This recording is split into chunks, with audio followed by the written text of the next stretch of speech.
बिस्मिल्लाहिर्रहमानिर्रहीम।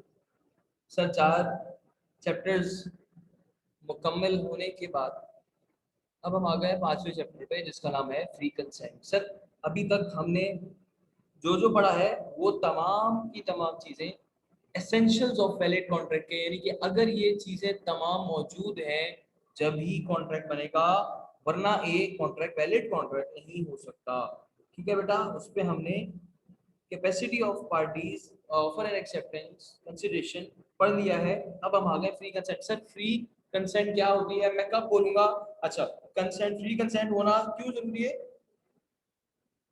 क्योंकि it is one of the essentials of a valid contract, यानी कि अगर वैलिड कॉन्ट्रैक्ट होगा तो उसमें फ्री कंसेंट लाजमी होगी। सर फ्री कंसेंट बताते खुद क्या है, आओ देख लेते हैं। सर कंसेंट क्या है कि two or more persons are set to consent when they agree upon the same thing in the same sense। Sir इत्तफाक जैसे कहते हैं ना कि मेरा और आपका इस चीज पर इत्तफाक हो गया, तो उसका मतलब ये होता है कि कंसेंट हमारी म्यूचुअल कंसेंट है, और अगर हम दोनों की कंसेंट है तो उसको फ्री होना चाहिए। Sir free from what?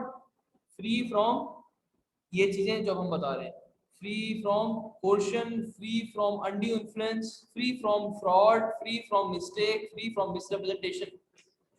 ठीक है, इन तमाम चीजों से सर पाक होनी चाहिए कंसेंट। अगर तो ये चीजें, अगर तो आपकी कंसेंट इन तमाम चीजों से पाक है सर, सिर्फ जब भी आपकी कंसेंट फ्री कंसेंट कहलाएगी। यार यहाँ तक सब साथ हो बच्चों, किसी भी किस्म का अगर कोई सवाल है तो मैं फिर से रिपीट कर दूं कि आप मेरी मैनेजमेंट को बता सकते हो, वो मुझे बता सकती हैं। ठीक है, और आप चाहो तो मेरा डायरेक्टली नंबर ऑब्टेन कर सकते हो मैनेजमेंट से, आपको मिल जाएगा। सर कंसेंट पे बात हो रही है, फ्री कंसेंट कब कहलाएगी? कि जब आपकी कंसेंट इन तमाम चीजों से पाक हो। क्वेश्चन एंड इंटरेस्ट, सर अब ये तमाम चीजें पढ़ तो ली, लेकिन आप इंडिविजुअली इसको देखेंगे कि ये क्वेश्चन आखिर है क्या। सर ये अंडी इन्फ्लुएंस क्या है, आखिर ये फ्रॉड, मिस्टेक, मिसरिप्रेजेंटेशन, सर ये तमाम चीजें क्या है, और देख लो।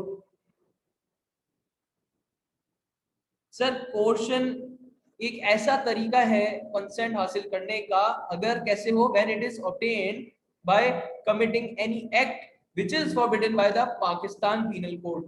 पाकिस्तान पीनल कोड ने बेटा बहुत सारी एक्टिविटीज बताई हुई हैं, आप जाओगे तो उस पर सीधा सीधा सुकून से आप ऑब्टेन कर सकते हो किसी भी एक्ट से। नॉर्मली ये एंटी मनी लॉन्ड्रिंग की के साथ पूरी लिस्ट दी हुई होती है। एंटी मनी लॉन्ड्रिंग एक्ट के साथ ये पाकिस्तान पीनल कोड में क्या क्या चीजें मना है, आप कहीं से भी ये लिस्ट ऑब्टेन कर सकते हो। वो जैसा कि सर क्या क्या, जैसा कि किसी का किडनैप करना, किसी को डराना धमकाना, ये तमाम चीजें पाकिस्तान पीनल कोड की एक्टिविटीज में शामिल होती है। सर और क्या है? Threatening to commit any act which is forbidden by Pakistan. Sir again वही वाली बात कि threatening to commit any act, यानी कि आप धमका रहे हो कि भाई ये कर लो, ये एक्ट परफॉर्म कर लो, मेरे कहने पे एक्ट परफॉर्म कर लो, धमका रहे हो सर आप उसको। अच्छा, या फिर unlawful detaining of any property or threatening to detain any property. या सर प्रॉपर्टी का चक्कर के मैं तुम्हारी प्रॉपर्टी छीन लूंगा या तुम्हारी प्रॉपर्टी पे कब्जा हो जाएगा, ये तमाम चीजें सर क्वेश्चन कहलाती हैं। सर हम क्वेश्चन पढ़ेंगे, उसके बाद हम हर एक पार्ट पढ़ के उसका इफेक्ट देख लेंगे। अच्छा एक एग्जांपल देख लेते हैं। X beats Y and compels him to sell his car for 50,000। Here Y's consent has been obtained by quotient because beating someone is an offense under Pakistan Penal Code। भाई उसने बोला कि अपनी गाड़ी मुझे 50,000 की दे दो, नहीं दोगे तो मैं तुम्हें मार दूंगा। सर इसके बाद उसने उसको 50,000 की अगर बेच दी, तो उसका मतलब बेचने वाले ने क्या अपनी कंसेंट से, फ्री कंसेंट से दी है? क्या उसकी कंसेंट फ्री है? नहीं। Consent has been obtained by question. Sir क्या इफेक्ट है क्वेश्चन का कॉन्ट्रैक्ट पे? When consent is obtained by quotient the contract is voidable at the option of the party whose consent was obtained। यानी कि voidable होगा, हो सकता है कि सामने वाले ने जो उसके धमकाने के बाद जो उसने 50,000 की गाड़ी देखने का फैसला कर लिया, हो सकता है कि वो बोले कि चलो सही है कोई बात नहीं, इसने मुझसे क्वेश्चन के थ्रू कंसेंट तो हासिल कर ली, लेकिन मुझे कोई मसला नहीं, सही है 50,000 की मैं बेचने के लिए तैयार हूँ। ठीक है, उसके हिसाब से 50,000 की वैल्यू सही थी, उसने बोला मैं बेचने को तैयार हूँ, कोई मसला नहीं है, ये कॉन्ट्रैक्ट आप इन्फोर्सेबल कर दो। या अगर वो चाहे तो वो उसको खत्म कर सकता है कॉन्ट्रैक्ट को, बोलेगा भाई मेरी जो कंसेंट है वो तो फ्री नहीं है, ये तो फ्री कंसेंट नहीं थी, क्योंकि ये ऑब्टेन हुई है बाय क्वेश्चन, इसलिए मैं चाहता हूं कि ये कॉन्ट्रैक्ट वाइड हो जाए, तो वाइडेबल है at the option of party whose consent was obtained. अच्छा और क्या होगा? The party rescinding a voidable, और रिसाइनिंग मतलब cancel, rescinding a voidable contract shall restore the benefit received by him under the contract to the person from, भाई जिस बंदे ने 50,000 की देने के लिए मादा हो गया, जो जो इस बात को एग्री करके मैं तुम्हें गाड़ी 50,000 की दूंगा, यानी कि वाई एग्जांपल में देखें अगर, तो भाई अगर इसके दौरान वाई ने कुछ बेनिफिट ऑब्टेन किया है एक्स से, तो वो उसको वापस देना पड़ेगा। ऑल्दो वाई के पास पूरी अथॉरिटी है कि उसको कैंसिल करे, और कर भी दे, मसला नहीं है। अगर वो कैंसिल करता भी है कॉन्ट्रैक्ट को, तो उसको वो बेनिफिट जो उसने एक्स से लिया है वो उसको वापस करना पड़ेगा। A person to whom money has been paid or anything delivered under caution must repay or return it। सही है ना, इस तरह वो पैसे भी उसको रीपे या रिटर्न करना पड़ेंगे। सर अनड्यू इन्फ्लुएंस क्या है? भाई consent is obtained by undue influence if where the relations subsisting between the parties are such that one of them is in a position to dominate the will of other। भाई अब बाप और बेटा, बहुत simple सी example ले लो कि एक की पोजीशन ऐसी है कि दूसरे पे वो उसकी पोजीशन डोमिनेंट पोजीशन है, सही, वो डोमिनेट कर सकता है, उसके पास इतनी पावर है कि वो डोमिनेट कर सकता है, सही है, और दूसरा बंदे पे डोमिनेट कर सकता है, तो क्या होगा? तो इसका मतलब कि ये अंडर इन्फ्लुएंस है किसी के। और क्या है? और द डोमिनेंट पार्टी यानी जो बेटा है uses that position to obtain and, sorry जो बाप है जो डोमिनेंट पोजीशन को यूज कर रहा है, कैसे यूज कर रहा है? To obtain an unfair advantage over the others. बेटे ने OLX पे बाइक लगाई 30,000 की, बाप ने बोला कि मैं बेटा तुझसे लूंगा 15 की, बेटे ने बोला कि नहीं अब्बा, ये तो 15 की नहीं है, 30 की मैं बेच रहा हूँ। अब्बा ने बोला मैंने तुम्हें बड़ा किया, मैंने तुम्हें पाला बेटा, तुम्हारी शक्ल पे लानत। फुल अब्बा एकदम सिंधी स्टाइल में बोलने लगे। तो बेटा क्या हुआ? बेटा हो गया इमोशनल, बेटा ने बोला कि नहीं नहीं अब्बा छोड़ दे यार, आप ये 15 की ले ले मेरे से। तो ये कॉन्ट्रैक्ट क्या है? ये एक ऐसा कॉन्ट्रैक्ट है जिसके अंदर कंसेंट कैसे हासिल की गई है? बाय अनड्यू इन्फ्लुएंस, ठीक है।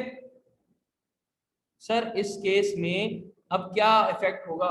इफेक्ट ऑफ अनड्यू इन्फ्लुएंस, अच्छा जी, एक और क्लॉज है कि a person is deemed to be in a position to dominate the will of another in the following three circumstances when he holds a real or apparent authority over the other, यानी कि बाप हो या master हो, ठीक है, और सामने वाला बंदा बच्चा हो या मास्टर का सर्वेंट ऑब्वियसली। वेयर दूसरा क्या है? Where he stands in a fiduciary relationship to the others, यानी कि ट्रस्टी और बेनिफिशियरी के दरमियान का relationship, or where he makes a contract with a person whose mental capacity is temporarily, और वो उसको रिप्रेजेंट कर रहा हो। तो ये तमाम चीजें हैं, ये वो सर्कमस्टांसेस हैं जहाँ पे एक बंदा डोमिनेट कर सकता है विल ऑफ अदर, ठीक है बेटे।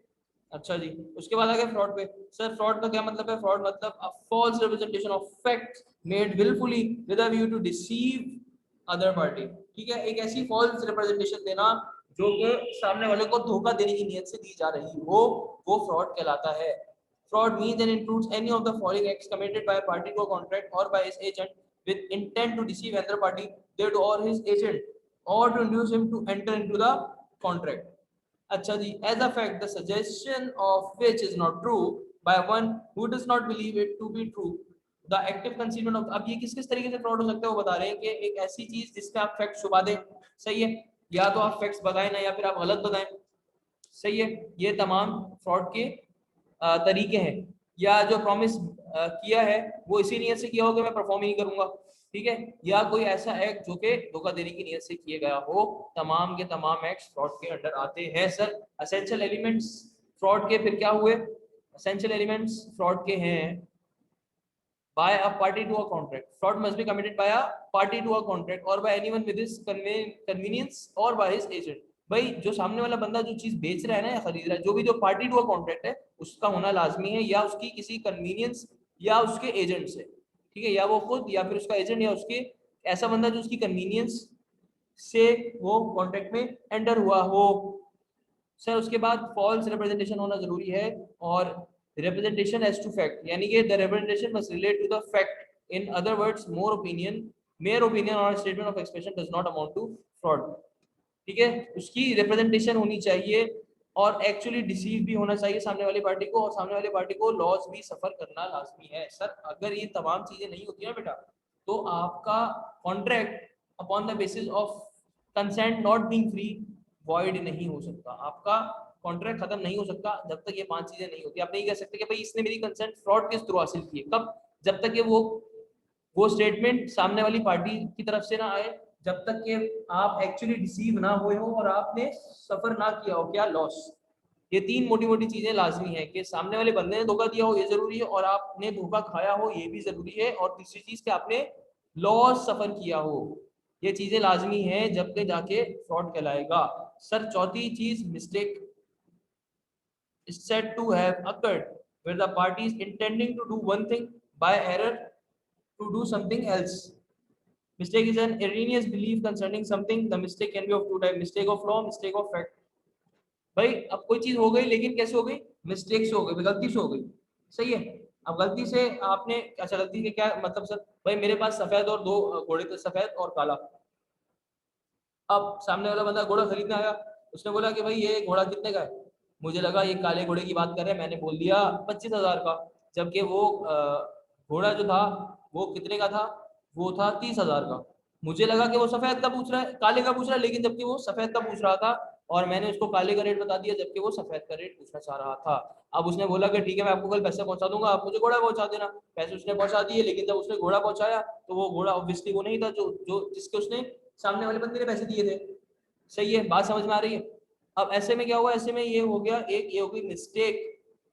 ठीक है, एक ऐसी मिस्टेक जो दोनों पार्टीज में से किसी को भी नहीं पता थी, और कंसेंट क्या कहलाएगी?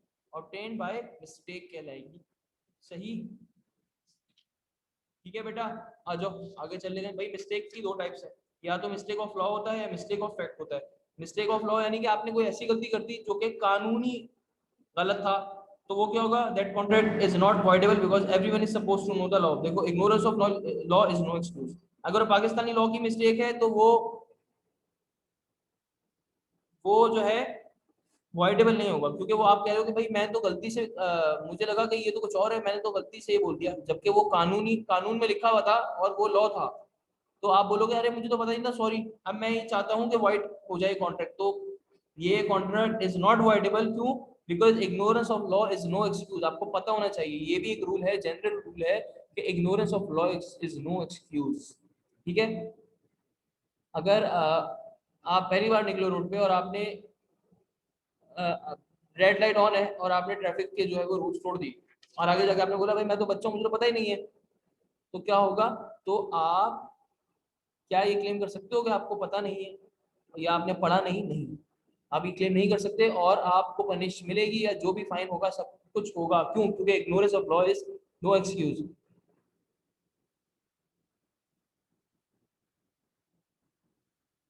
अच्छा सर, लेकिन अगर वो मिस्टेक हुई फॉरेन लॉ की, यानी कि कोई बाहर का कानून है, पाकिस्तानी कानून नहीं, हाँ सर, तब वो एक वाइड कॉन्ट्रैक्ट हो सकता है, प्रोवाइडेड के दोनों पार्टीज ने वो मिस्टेक की हो। सही है, दोनों parties, both the parties are under a mistake. सही है, तो फॉरेन लॉ के अंडर है तो वो वाइड हो सकता है। क्यों? क्योंकि one can not be expected to know the law of other country. ये तो आप सिटीजन से एक्सपेक्ट कर सकते हो कि आपको अपना लॉ पता होना जरूरी है, लेकिन अब आप ये थोड़ी एक्सपेक्ट कर सकते हो कि भैया आपको बाहर का कानून भी पता होना जरूरी है। सही है, तो वहां पे वाइड हो सकता है। सर ये तो हो गया मिस्टेक ऑफ लॉ। अब आगे मिस्टेक ऑफ फैक्ट की बात, कि सर मिस्टेक ऑफ फैक्ट में दो चीजें आती हैं, एक होती है बायलैटरल मिस्टेक और एक होती है unilateral mistake. Sir bilateral mistake कौन सी होती है? Where both the parties are under a mistake. Example, A agrees to buy B a certain horse। ठीक है, it turns out that the horse was dead at the time of bargain, though neither party was aware of the fact, the agreement is void। सही। या फिर वही वाली example कर लो कि मैंने जो दी है कि सफेद घोड़े का बोल रहा था, मैं समझा काला घोड़ा है, दोनों मिस्टेक दोनों कर बैठे, तो ये वैसे ही void हो जाएगा। सही है। इस तरीके से यूनिलैटरल मिस्टेक में जहां पर एक बंदा गलती पे हो, सही है, तो अब ऐसा कॉन्ट्रैक्ट जहां पे एक बंदा गलती पे हो, उसका क्या होगा? That contract is not voidable merely because it was caused by one of the parties to it being under a mistake as to a matter of fact. Sir example देख लेते हैं, X sold cow to Y by, sorry oats, X sold oats, oats होते ना खाते हैं जो, X sold oats to Y by sample and Y thinking that they were old oats purchased them. In fact, the oats were new. It was held that Y was bound by the contract। भाई अगर एक बंदा गलती पे है तो दूसरा वाला ये नहीं कह सकता कि भाई आपने तो गलती की थी, ये कॉन्ट्रैक्ट वाइड कर दो। वो कह रहा है कि आप, दूसरा जो गलती पे है वो बाउंड है कॉन्ट्रैक्ट के और उसको वो अंजाम देना पड़ेगा। सही है। सर हम पांचवे पे आ गए जिसका नाम है मिसरिप्रेजेंटेशन। सर मिसरिप्रेजेंटेशन क्या है? एक ऐसी फॉल्स रिप्रेजेंटेशन ऑफ फैक्ट जो कि इनोसेंटली हुई हो, या जिस जो non disclosure of material fact की वजह से हुई हो, जिसका इंटेंशन डिसीव करना ना हो। सर मिसरिप्रेजेंटेशन ऑफ फ्रॉड में तमाम चीजें सेम है, सिर्फ एक चीज के सिवाय एक चीज के कि यहाँ पर फॉल्स रिप्रेजेंटेशन इनोसेंटली हो रही है, जानबूझ के नहीं हो रही। सही है, तो इसके भी एलिमेंट्स वही होंगे सिवाय एक आध के। पार्टी टू कॉन्ट्रैक्ट की तरफ से होना लाजमी है, फॉल्स रिप्रेजेंटेशन होना लाजमी है, और आपने उसको उस पर एक्चुअली एक्ट किया हो, यानी कि आपने एक्चुअली उससे आपने गलत समझते हुए एक्ट किया हो। यहाँ पे धोखा तो नहीं कहोगे क्योंकि सारे सामने का धोखा तो नहीं दे रहा, तो यहाँ पर क्या है, आपने उस रिप्रेजेंटेशन पर एक्ट किया हो, जब कहीं जाके वो मिस रिप्रेजेंटेशन कहलाएगी। ठीक है सर, अब हम आ गए अनड्यू इन्फ्लुएंस और क्वेश्चन में क्या फर्क है। सर क्वेश्चन हमें सिंपल सा ये बताती है ये पार्टी स्ट्रोक कॉन्ट्रैक्ट में और may not be related to each other, लेकिन अनड्यू इन्फ्लुएंस में ये है कि दोनों का एक रिलेशनशिप होगा, बाप बेटे का, मास्टर सर्वेंट का, कोई ना कोई रिलेशनशिप होगा। Sir question is obtained by giving a threat of an offence whereas consent is obtained by dominating the will. Coercion involves physical pressure and undue influence involves moral pressure. बाप ने धमका दिया, बाप ने ब्लैकमेल किया emotionally, ठीक है, undue influence में तो एक involves moral pressure. Coercion can be exercised even by a stranger to a contract, and undue influence can be exercised only by a party to a contract and not by a stranger. Coercion में भैया agreed party has to restore the benefit. Undue influence में the party avoiding the contract may or may not return the benefit. Sir सबसे important चीज आ गई कि silence becomes fraud. सबसे मजेदार और सबसे अच्छी, सर आपका साइलेंस कब फ्रॉड बनता है? एक सेंटेंस है जो हमेशा आपने सुना होगा कि mere silence as to facts likely to affect the willingness of a person to enter into contract is not fraud. ठीक है भाई, एक ऐसी silence that likely to affect the willingness of a person to enter into a contract is not fraud. मैं खामोश, किसी ने आपसे पूछा भाई ये मोबाइल खराब तो नहीं, सही है ना, मैं खामोश रहा, मैं खामोश रहा और उस बंदे ने ये मोबाइल ले लिया, तो ये फ्रॉड नहीं कहलाएगा unless the circumstances of the case are such that it is the duty of the person to speak and silence in itself is equivalent to speech. Sir दो जगहों पर मेयर साइलेंस वाला ऊपर वाला क्लॉज नहीं effective है, काम नहीं आएगा, उसकी उसकी एप्लीकेबिलिटी नहीं है। सर कहाँ पर? जहां पर सर्कमस्टांसेस ऐसे हो कि उस बंदे की ड्यूटी हो बोलने की, जहां पर साइलेंस इटसेल्फ एक स्पीच बनकर आ जाए। सर मेरे मोबाइल वाले केस में जाहिर सी बात है दुकानदार की ड्यूटी होती है कि वो तमाम फैक्ट्स को बताए। अगर वो मेरे केस पे खामोश रहा, मैं मोबाइल खरीदने गया और मैंने पूछा कि भैया इसमें कोई फैक्ट तो नहीं, और दुकान वाला साइलेंट रहा, तो ये साइलेंस उसकी फ्रॉड कहलाएगी। जबकि मैं दुकान पर गया, दुकान पर एक और कस्टमर आया था, मैंने शॉपकीपर के बजाय कस्टमर से पूछा कि यार ये वाला मोबाइल कैसा है, कहीं ये ऐसा तो नहीं कि खराब हो जाता है। सर कस्टमर चुप रहा और वो मोबाइल खराब निकला। मैंने आके बोला कि भाई दुकानदार तुमने फ्रॉड किया है। ऐसे केस में दुकानदार ने फ्रॉड नहीं किया, क्यों? क्योंकि मैंने जिससे पूछा था वो कस्टमर था और उसकी ड्यूटी बोलने की नहीं थी। सही है, सही है ना? इसकी एक एक डिटेल है पूरी, उस डिटेल में नहीं जा रहा ऑब्वियसली क्योंकि एक क्रैश कोर्स है, जब हम सवालात करेंगे तब इस पे जाएंगे। सर अब तमाम मोटे मोटे और इम्पोर्टेंट एसेंशियल्स पढ़ने के बाद मैं आ गया कि आखिर आपका कॉन्ट्रैक्ट परफॉर्म कैसे हो रहा है भैया, किस तरीके से आपका कॉन्ट्रैक्ट परफॉर्म। सर कैसे कैसे परफॉर्म हो सकता है? दो तरीकों से हो सकता है, या तो एक्चुअल परफॉर्मेंस या फिर अटेम्प्टेड परफॉर्मेंस, जिसको मैं टेंडर भी बोलता हूँ। ठीक है, दो ही किस्म की परफॉर्मेंस है, एक्चुअल परफॉर्मेंस या फिर tender. Where a promisor has made an offer of performance to the promisee and the offer has been accepted by the promisor is called. भाई ऑफरर ने ऑफर किया और ऑफरी ने उसको एक्सेप्ट कर दिया, ये एक्चुअल परफॉर्मेंस है। सर अटेम्प्टेड परफॉर्मेंस क्या है? Where the promisor has made an offer of performance to the promisee and the offer has not been accepted by the promisee, it is called an attempted performance. Sir दोनों की example देख लेते हैं, ज्यादा वाज़ेह हो जाएगा कि टेंडर में और एक्चुअल परफॉर्मेंस में, यानी एक्चुअल में और अटेम्प्टेड परफॉर्मेंस या उसको टेंडर बोल लो। सर दोनों में क्या फर्क है? पहले एक्चुअल परफॉर्मेंस की एग्जांपल देते हैं। X contracted to deliver to Y at his warehouse on 1st October 100 bales of cotton of a particular quality.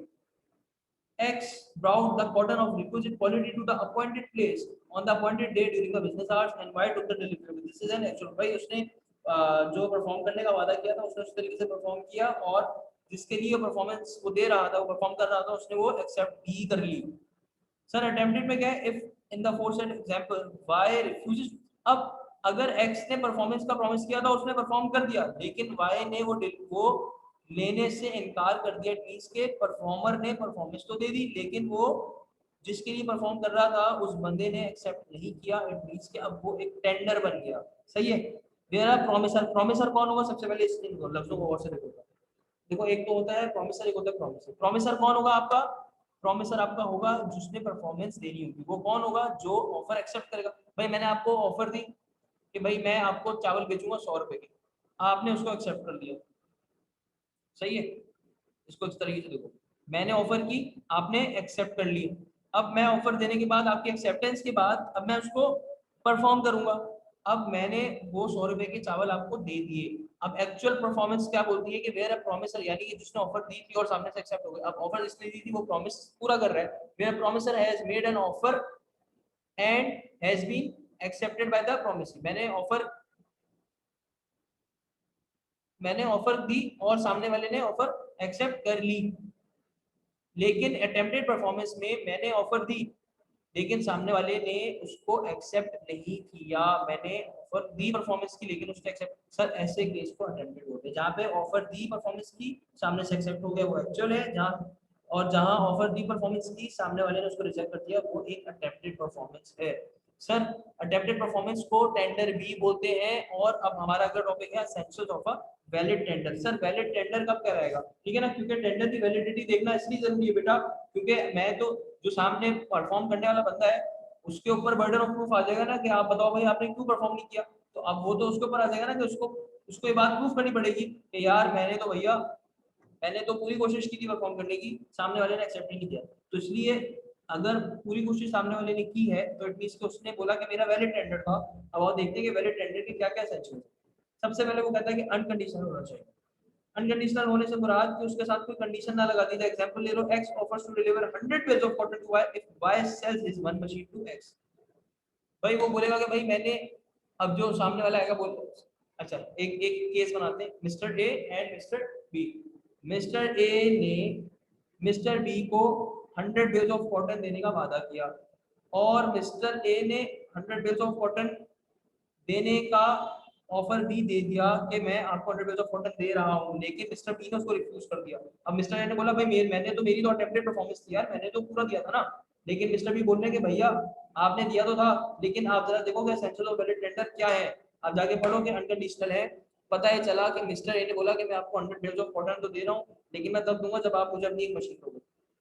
तो ये असेंशियल है वैलिड टेंडर का कि उसको अनकंडीशनल होना चाहिए, किसी भी किस्म की कंडीशन उस पर नहीं होनी चाहिए। एट प्रॉपर टाइम, जो टाइम बताया हुआ है उसी टाइम के मुताबिक की है, जब भी वो वैलिड टेंडर कहलाएगा। एट प्रॉपर प्लेस, जिस प्लेस पे तय हुआ था उसी प्लेस पे हुई तो वही वो वैलिड टेंडर कहलाएगा। रीजनेबल अपॉर्चुनिटी टू प्रॉमिस, ऐसा ना हो कि मैंने रात के 3 बजे उसको कॉल की लेकिन उसने उठाई नहीं, तो भाई मैं तो ये वैलिड टेंडर कहूंगा नहीं। पहले रीजनेबल अपॉर्चुनिटी होनी चाहिए प्रॉमिस के पास कि आपके वो परफॉर्मेंस को एक्सेप्ट करेगा। फॉर बोल ऑब्लिगेशन, ऐसा ना हो कि 100 में से 80 बेल ऑफ कॉटन का उसने मना कर दिया, तो मैं बोलूंगा पूरा का पूरा मना कर दिया। पूरी ऑब्लिगेशन के लिए मना करना लाजमी है। टू प्रॉपर पर्सन, प्रॉमिसी को भी होना लाजमी है। एंड ऑफ एग्जैक्ट अमाउंट है ना लीगल टेंडर, भाई उसी अमाउंट को लीगल टेंडर मतलब रुपी पाकिस्तानी करेंसी में होना जरूरी है।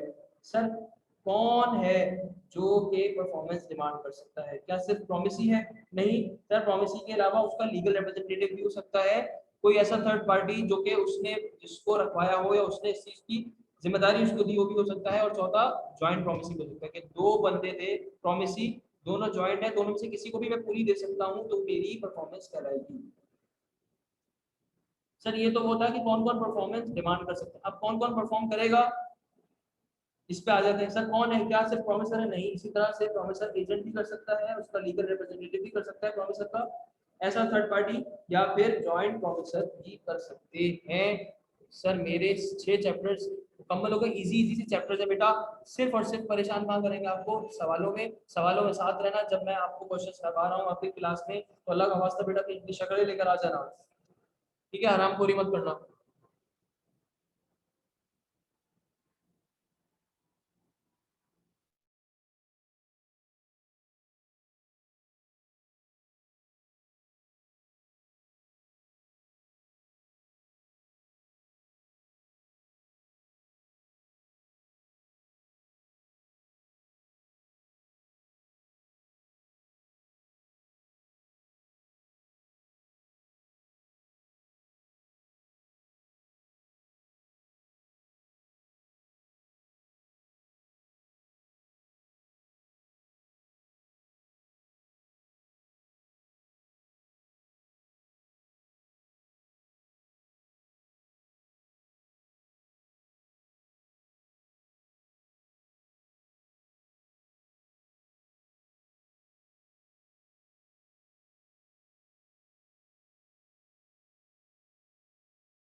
जी जनाब। तो सर अब बात आ गई हमारी परफॉर्मेंस पे थे हम, ठीक है। और एक्चुअल अटेम्प्टेड परफॉर्मेंस भी पढ़ ली थी हमने, एसेंशियल्स भी पढ़ लिए और हमारा चैप्टर पूरा कंप्लीट हो गया था। सर डिस्चार्ज ऑफ कॉन्ट्रैक्ट, यानी कि दो पार्टीज कब कहेंगी कि यार अब कॉन्ट्रैक्ट खत्म, यानी कि अब जाहिर है ना कभी तो कॉन्ट्रैक्ट एंड पे आएगा ना यार। मैंने आपको ऑफर की कि मैं आपको मोबाइल बेच रहा हूँ 10,000 का, आपने वो एक्सेप्ट कर लिया, 10,000 मुझे दिए, मैंने मोबाइल आपको दे दिया। अब कभी तो कॉन्ट्रैक्ट खत्म होगा ना यार, कभी तो एंड पॉइंट लगेगा इसका, आखिर में फुल स्टॉप लगेगा ना कभी ना कभी तो। आपको बोलता है कॉन्ट्रैक्ट एक्ट बोलता है आपको कि आपके डिस्चार्ज और कॉन्ट्रैक्ट के मोड्स हैं कुछ, ठीक है। सर वो मोड्स कौन कौन से हैं बेटा? वो 6 मोड्स हैं, जिसके अंदर आपका सबसे पहला मोड है डिस्चार्ज बाय परफॉर्मेंस। भाई आप परफॉर्म कर दो, आपकी रिस्पॉन्सिबिलिटी खत्म हो जाएगी। अब परफॉर्मेंस दो किस्म की हम पीछे पढ़ के आ रहे हैं, एक एक्चुअल परफॉर्मेंस और एक अटेम्प्टेड परफॉर्मेंस, ठीक है। उसके बाद डिस्चार्ज बाय म्यूचुअल एग्रीमेंट, भाई आप अपने म्यूचुअल एग्रीमेंट से डिस्चार्ज कर दो, यानी कि नोवेशन। अब नोवेशन मतलब कि मेरा एक कॉन्ट्रैक्ट था, मैंने उसी कॉन्ट्रैक्ट को सब्स्टिट्यूट कर दिया दूसरे कॉन्ट्रैक्ट में, यानी कि मैंने बोला कि भाई मैं आपको मोबाइल बेच रहा हूँ 10,000 का, आप मुझसे ले लो। फिर थोड़ी देर में मैंने बोला अच्छा मेरे पास ये टेबल भी है, अच्छा मोबाइल का हमारा एग्रीमेंट हो गया, कॉन्ट्रैक्ट भी हो गया। सर मैंने बोला कि बेटा तुम एक काम करो, इस मोबाइल के साथ ही टेबल भी ले लो। अब क्या हुआ, अब ये कॉन्ट्रैक्ट नया कॉन्ट्रैक्ट बन गया, ये मोबाइल का कॉन्ट्रैक्ट पुराना वाला कॉन्ट्रैक्ट खत्म हो जाएगा, अब नया कॉन्ट्रैक्ट आएगा, तो इस तरीके से मेरा पुराना वाला कॉन्ट्रैक्ट डिस्चार्ज हो जाएगा। सर रेसिशन, सर कैंसिल करना है, यानी कि किसी भी कॉन्ट्रैक्ट को कोई भी पार्टी कॉन्ट्रैक्ट कैंसिल करती है वहां पर भी डिस्चार्ज हो जाएगा। कोई किसी टर्म्स ऑफ कॉन्ट्रैक्ट में ऑल्टरेशन करती है वहां पर भी हो जाएगा। सर ये मेरे मोड थे, mode of discharge by mutual agreement. सही है सर। एक और तरीका था म्यूचुअल एग्रीमेंट में कि किसी एक पार्टी ने लेट्स सपोज जिसने परफॉर्मेंस डिमांड करनी थी उसने बोला कि जा माफ किया। अब मैंने उसको मोबाइल बेचा और उसने मुझे 10,000 देने थे, एक हफ्ता हो गया, 2 हफ्ता हो गया, 3 हफ्ते हो गए, 1 महीना हो गया, 2 महीना हो गया, सर 3 महीने हो गए, उसने मुझे 10,000 नहीं दिया। मैं उसके पास गया, मैंने बोला अल्लाह के बंदे पैसे तो दे दे। उसने बोला लॉकडाउन है यार, जॉब चली गई, बच्चे रो रहे हैं, क्या करूं? मैंने बोला जाओ माफ किया, इससे भी कॉन्ट्रैक्ट डिस्चार्ज हो जाएगा। सही है। उसके बाद है discharge bye operation of law. Sir promiser, जिसने परफॉर्म करना था, जो प्रॉमिसर था उसकी डेथ हो गई या वो इंसॉल्वेंट हो गया, ठीक है, या एक बहुत बड़ा चेंज कर दिया कॉन्ट्रैक्ट में, तो भी वो डिस्चार्ज हो जाएगा। या identity by the identity of promisor and promisee. Sir उसके बाद मेरा एक और मोड है discharge by possible of performance. Sir एक ऐसी चीज हो गई जो कि मेरी परफॉर्मेंस को इम्पॉसिबल बना देती है, यानी कि अगर मैंने आज डिलीवर करने ही थे गुड्स को और आज आखिरी दिन था और आज हड़ताल हो गई, सब कुछ बंद है, तो इट मींस के आज परफॉर्म नहीं कर पाऊंगा, तो आज के लिए मेरा ये कॉन्ट्रैक्ट डिस्चार्ज हो जाएगा। सही है। Discharge bye lapse of time, sir time गुजर गया, जितना टाइम पीरियड पे उसने परफॉर्म करना था डिस्चार्ज हो जाएगा। By breach of contract, sir obviously contract मैंने तोड़ा तब भी डिस्चार्ज हो जाएगा। सही है sir. Not discharge on grounds of super, अच्छा सही है सर। मेरा चैप्टर 7 हो गया खत्म, चैप्टर 8 पे आ जाओ, शाबाश बेटा जल्दी से फटाफट। सर ब्रीच ऑफ कॉन्ट्रैक्ट पीछे हम पढ़ के आ रहे हैं। बेसिकली ये सर ब्रीच ऑफ कॉन्ट्रैक्ट है क्या, आखिर ये ब्रीच ऑफ कॉन्ट्रैक्ट होता कैसे है? देखो बेटा, ब्रीच ऑफ कॉन्ट्रैक्ट का मतलब होता है कि कॉन्ट्रैक्ट किसी टर्म को या पूरे कॉन्ट्रैक्ट को तोड़ना। Breach of contract occurs if any party refuses or fails to perform his part of contract.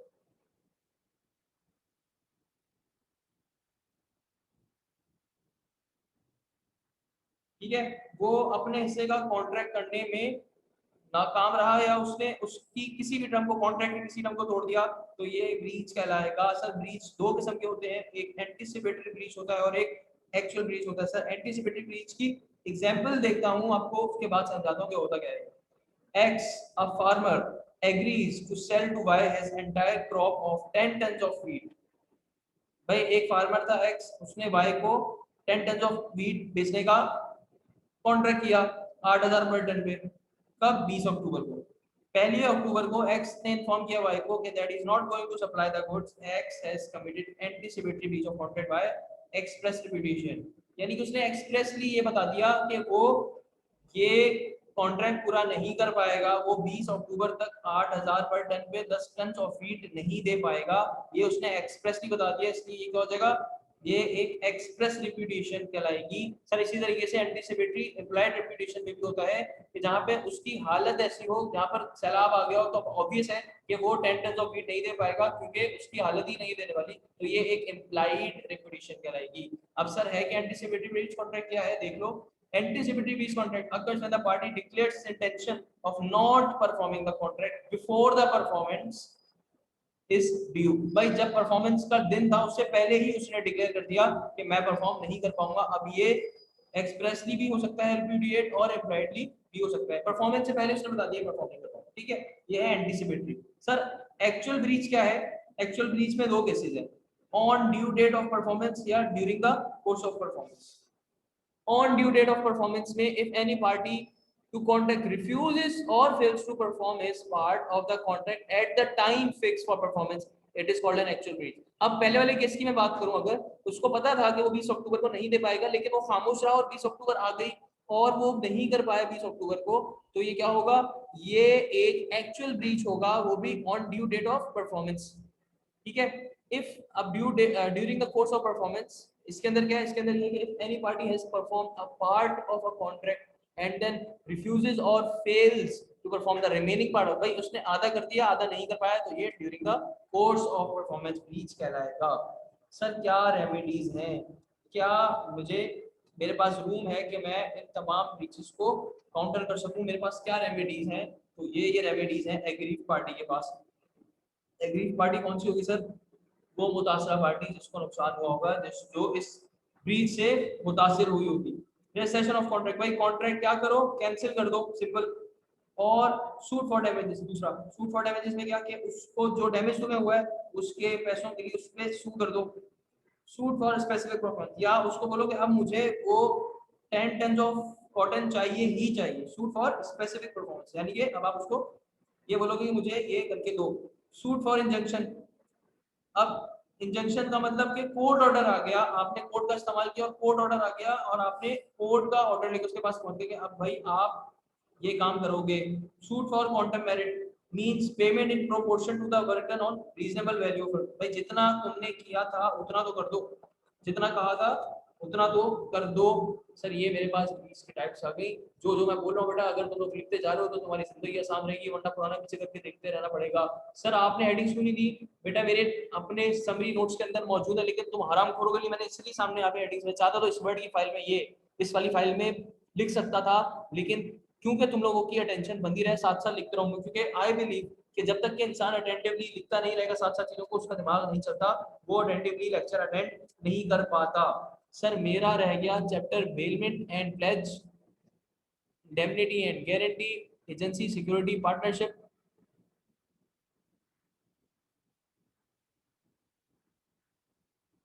सही है, और ये चीजें रह गई नेगोशिएबल इंस्ट्रूमेंट, फिर पार्ट 2 रह जाएगा।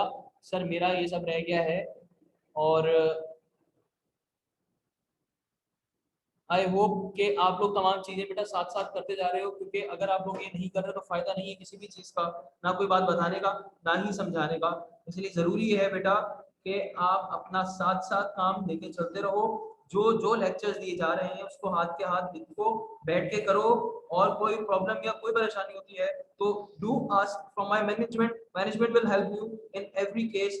हर जगह मैनेजमेंट आपको देखेगी, सुनेगी, समझेगी और आपकी मदद करेगी। आपको अगर मेरी जरूरत है, आपको लगता है कि मुझे आपको बताना चाहिए, आप मुझसे कुछ पूछना चाहते हो, तो काइंडली मेरी मैनेजमेंट को कांटेक्ट करो, वो आपको बताएगी एक एक चीज, और आप उससे मुझे जो पूछना चाहो उनसे पूछ सकते हैं।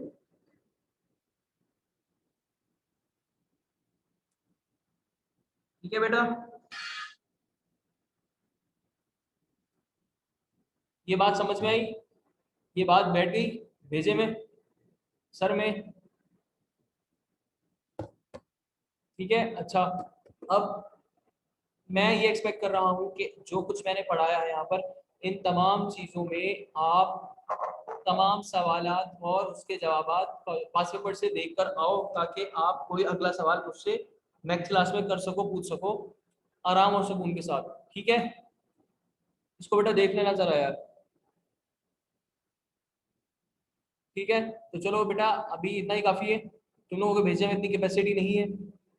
सही है, इसको यहीं पे एंड करते हैं और होपफुली इंशाल्लाह फिर एक और टॉपिक के साथ नेक्स्ट क्लास में मुलाकात होगी।